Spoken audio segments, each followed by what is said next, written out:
Hey guys, so for today I'd like to discuss and explore parts of the history of Middle-earth, and I'd like to discuss the region and history of the realm Arnor. So, what was Arnor? Now, Arnor was the northern kingdom of Gondor, and it was established by Elendil. Now, when Elendil arrived to Middle-earth, he established two kingdoms, the northern kingdom, which was that of Arnor, and the southern kingdom, which was that of Gondor. Now, Elendil was a Númenórean, and Númenórean were a race of men who were gifted by, let's say, the gods of Middle-earth, and they were given increased lifespan, wisdom, and such. And thus they were considered greater men than other men. Before Elendil founded the northern kingdom of Arnor, there was already quite a sizable Númenórean population there. Though in the region of Arnor, there were also what were considered lesser men, who were related to the Arthedain, and the Arthedain were basically the predecessors of the Númenóreans, and these lesser men were the hillmen. They basically would have normal lifespans instead of extended, and were considered less wise.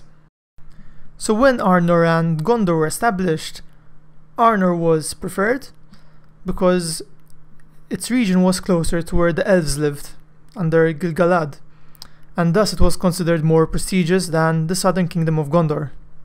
As I mentioned previously, Elendil founded Arnor.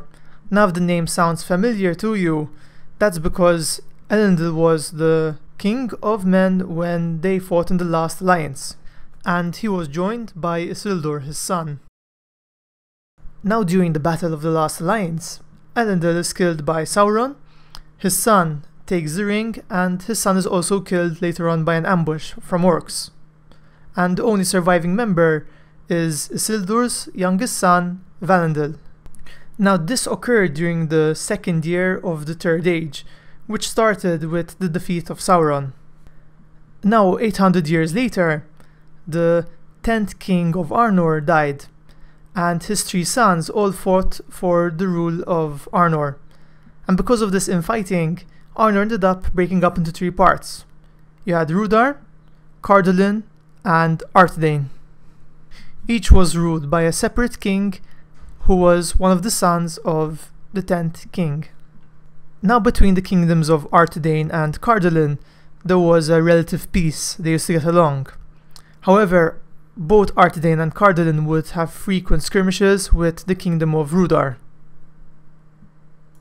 So now before I keep talking about the history of Arnor, I'd like to mention something small, that the kingdom of Arthedain had two Palantir. One of them was in its capital city of Annúminas, while the other was in Amon Sul. Amon Sul is what later became known as Weathertop.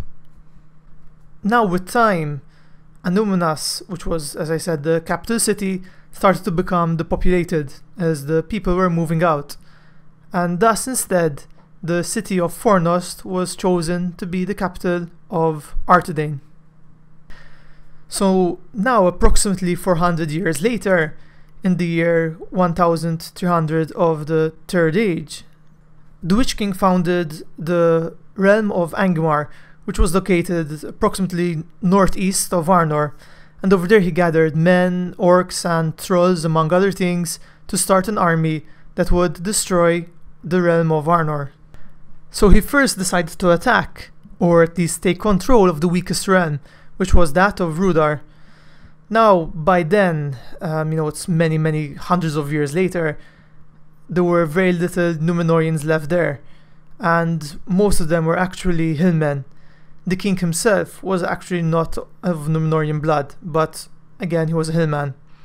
And these eventually joined up with Angmar, and Rhudaur basically became a vassal state of Angmar, and thus a direct enemy to Cardolan and Arthedain. This is how Angmar managed to envelop the hillmen into their army and their service, and these very hillmen would soon start attacking and raiding the nearby kingdoms of Arthedain and Cardolan. Now just 100 years later, in the year 1409 of the Third Age, Angmar unleashed a huge army onto Cardolan, and this destroyed the country. The last segment of resistance in Cardolan fled to the Barrow Downs, and over there they managed to hold off for a while. However, the Witch King soon wiped them out, and the last prince of Cardolan died there. The area I just mentioned, known as the Barrow Downs, was basically the old burial grounds of the kings of Arnor, and thus it was considered a very sacred place, as all the previous kings, princes and sons and family were buried in this region. To ensure the region can't be reoccupied by the Númenóreans again, the Witch King sent evil spirits into the Barrow Downs, and these spirits entered the bodies of the dead, the old kings, etc., and they reanimated them into Barrowites. These Barrowites were the Walking Dead, and they were a strength to be reckoned with, and shouldn't have been underestimated. Now around 600 years later, in the year 1974 of the Third Age, the Witch King unleashed a final force to completely eradicate whatever was left of Arnor, which was the Kingdom of Arthedain, and he managed to defeat them and capture Fornost. The last king of Fornost then fled north and tried to get away by boat. He was also carrying both Palantiri of the Kingdom of Arthedain.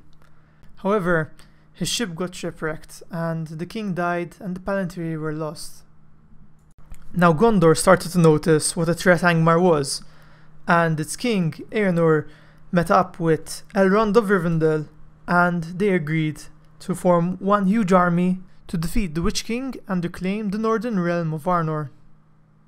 Merely 1 year later, this coalition managed to defeat the Witch King and his army, and the Witch King fled. And because of this, Eärnur wanted to chase him and slay him, but an elf from Rivendell called Glorfindel told him not to, and he made the famous prophecy that the Witch King would not be slain by the hands of men. Despite this victory, the degree of damage done to Arnor left it devastated, and it didn't recover. Instead, the Númenóreans became the Rangers of the North, or the Dunedain, and their chieftain eventually passed on the line to Aragorn, who finally managed to reclaim the throne of Gondor. Once Aragorn became king, he refounded the Kingdom of Arnor, and it once again became repopulated and grew in strength.